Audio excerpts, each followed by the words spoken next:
ఇవాల్టి మన కార్యక్రమంలో తదుపరి మాట్లాడడానికి వేదిక మీదకి రాబోయేటువంటి వ్యక్తి జనం బాగుంటేనే మనం బాగుంటాము అని నమ్మేటువంటి రాజకీయ నాయకుడు, పదవులను మించి ప్రజల మనసుల్ని గెలిచిన ట్రూ లీడర్, జనసేన అధినేత, ఒక్కొక్క మాటని తూటాల్లాగా వాడి తన గొంతుతో ఎన్నో ప్రజా సమస్యల్ని ప్రశ్నించి ప్రజానాయకుడిగా, ఆంధ్రప్రదేశ్ రాష్ట్ర ఉప ముఖ్యమంత్రిగా శ్రీ కొనిదెల పవన్ కళ్యాణ్ గారు, our power star Pawan Kalyan గారికి ఇదే మా సాదర స్వాగతం పలుకుతూ వేదికపైకి ఆహ్వానిస్తున్నాం.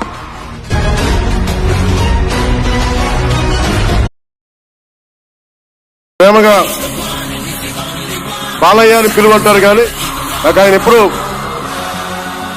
సార్ అనే పిలువాలనిపిస్తుంది. ఆయన మీద నాకు అపారమైన గౌరవం.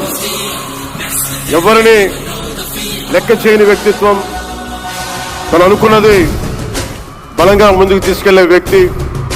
ఒక తరం కాదు, 2 తరాలు కాదు, ఎన్ని తరాలు వచ్చినా సరే ఎప్పుడు ప్రేక్షకుల్ని ఆకర్షించే ఆయన నటన సినిమాల్లోనే కాదు, చారిటీస్ లో కూడా ముందుంటాను. ఆ చారిటీస్ ని గుర్తించే నరేంద్ర మోదీ గారి నాయకత్వంలోని కేంద్ర ప్రభుత్వం వారికి పద్మభూషణ్ అవార్డు ఇచ్చి, ఆయన మామూలు బాలకృష్ణ గారు కాదు, పద్మభూషణ్ బాలకృష్ణ గారుగా ఆయన గుర్తించడం చాలా ఆనందదాయకం.